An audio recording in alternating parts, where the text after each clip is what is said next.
Dear student, let's start the next chapter, that is economy, central problem. So, economy is just like a human life cycle having various organ and parts, and these organ empowered it through their various activities. Just as food, digestive system and labor is essential for the human body, in the same way, processes such as production, consumption, investment and distribution are essential for the efficiency of the economy. Thus, economy is the process by which individual and nation earn their livelihood. So this one is the main point, because through the economic process or economic activity, individual person, common man, nation earn their livelihood. So where there is work, there are certain problems may generate. So in this chapter we will learn the meaning of the economy, different types of economy, and the problems related to the economy. So economy is a system by which people earn their livelihood. All those activities in which household, families and government perform production, exchange and consumption are included in it. So, economy is a collection of units of production which are suited in a particular geographical region. Requirement of the people are fulfilled by economic activities conducted in the economy. Various goods and services are produced for maximum satisfaction of the society. Agriculture, industry, trade, services, etc. collectively perform national production in a country's economy. तो normal way में अगर समझें तो economy का मतलब क्या होता है? ऐसा सिस्टम जिससे लोग अपना लिवलीहुड अर्न करते हैं, जो लोग कमाई करते हैं उसी को ही हम इकोनॉमी बोलते हैं। तो जो भी एक्टिविटीज़ एक हाउस होल्ड पर्सन कर रहा है, एक फैमिली या एक गवर्नमेंट कर रही है, किस तरह का कोई भी चीज़ के प्रोडक्शन का, एक्सचेंज का या कंजम्पशन का, ये सभी चीज़ों को किस में इंक्लूड किया जाता है? इकोनॉमी में इंक्लूड किया जाता है। Various goods and services produce for maximum satisfaction of the society. बहुत तरह के गुड्स और सर्विसेज आप देखते हो, तरह तरह की चीज़ें आप देख रहे हो, जैसे ये बुक ही है या आप पढ़ रहे हो, मोबाइल के थ्रू पढ़ रहे हो, तो ये गुड्स और सर्विसेज हैं। और ये किस लिए? Maximum satisfaction of the society.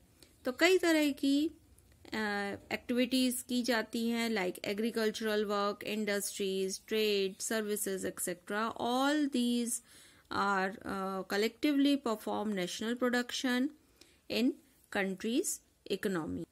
So economy is considered to be an institution with the viewpoint of consumption of the factor of production available for satisfaction of human requirement.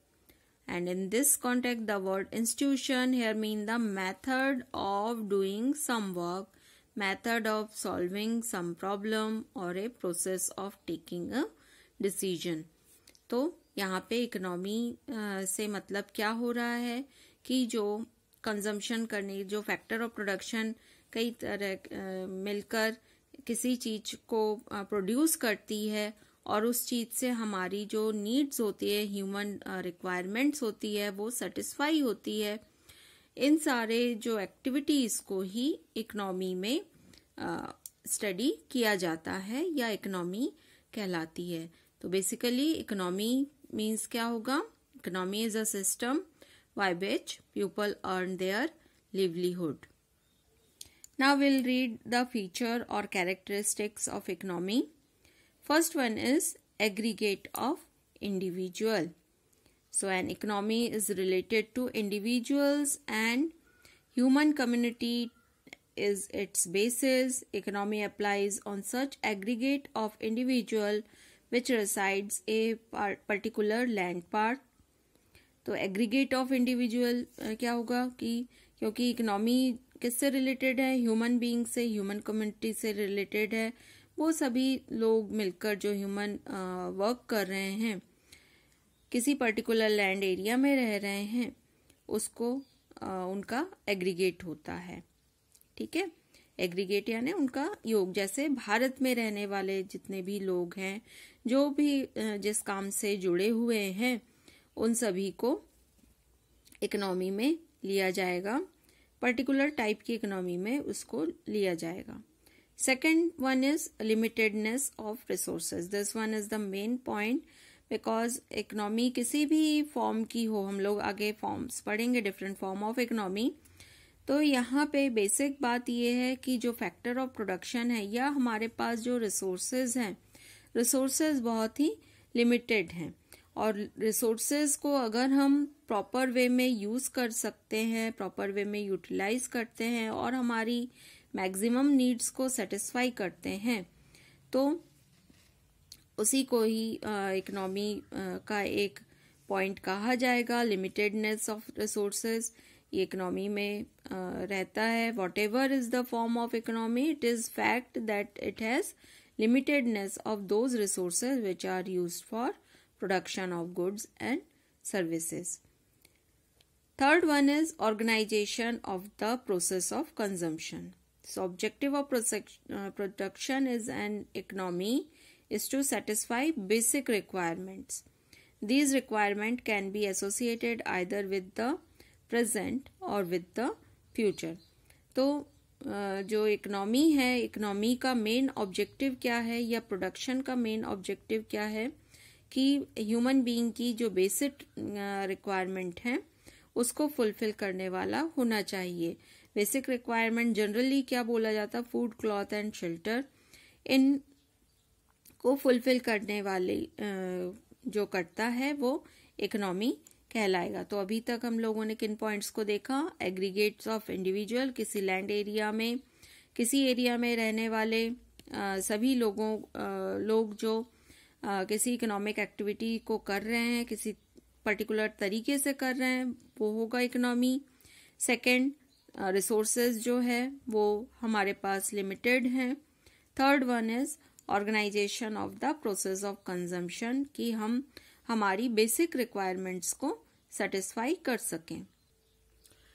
Next point is institution. Institution refers to the way of doing something. There are various institutions associated with human interests such as religious, social, political, economic, statutory, etc. But an economy is related only to economic institution.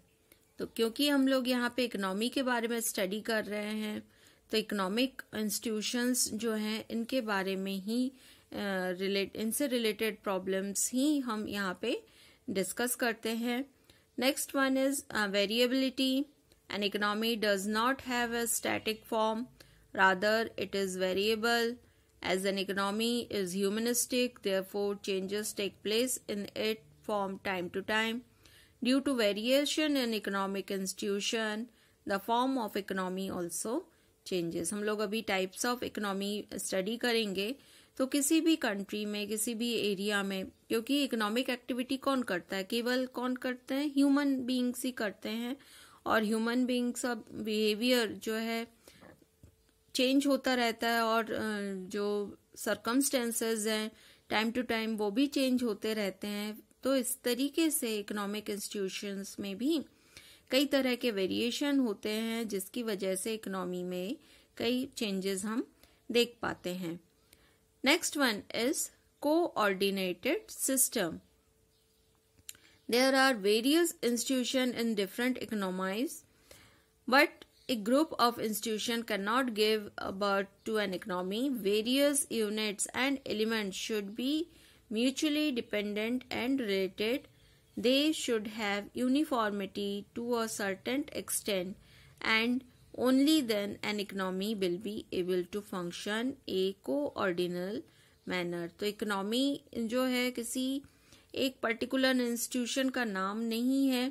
Institution में इसमें काफ़ी सारे जो elements बोले जाएंगे वो रहते हैं जो एक साथ वर्क करते हैं और कोऑर्डिनेट करते हैं, जिससे इकोनॉमी प्रॉपरली रन अप हो सकती है।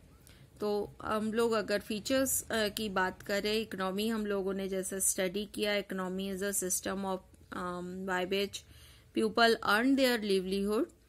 तो इकोनॉमी क्या होगा, उसके कैरेक्टरिस्टिक्स क्या होंगे कि एग्रीगेट ऑफ इंडिविजुअल, किसी पर्टिकुलर लैंड एरिया में रहने वाले सभी लोग जिस तरीके से काम कर रहे हैं उनका एग्रीगेट होता है। साथ ही साथ हमारे पास रिसोर्सेज जो हैं वो लिमिटेड हैं, उनको how can we use all the resources properly to maximise our profit. Next one is organisation of process of consumption. हम ऑर्गेनाइज करना चाहते हैं सभी चीज़ों को।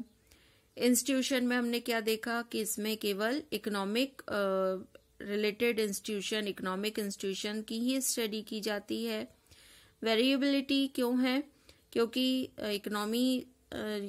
इकोनॉमिक्स जो सब्जेक्ट है वो ह्यूमन बीइंग्स से रिलेटेड सब्जेक्ट है और उसमें टाइम टू टाइम चेंजेस आते रहते हैं। कोऑर्डिनेटेड सिस्टम मीन्स क्या, कोऑर्डिनेशन यानी केवल सिंगल यूनिट यहाँ पे वर्क नहीं करता, बल्कि कई तरह के जो एलिमेंट्स हैं वो एक साथ वर्क करते हैं और इस तरीके से प्रॉपर वे में कोई भी इकोनॉमी वर्कआउट कर सकती है। तो इस तरीके से हमने अभी किस बारे में स्टडी किया, इकोनॉमी एंड देयर फीचर।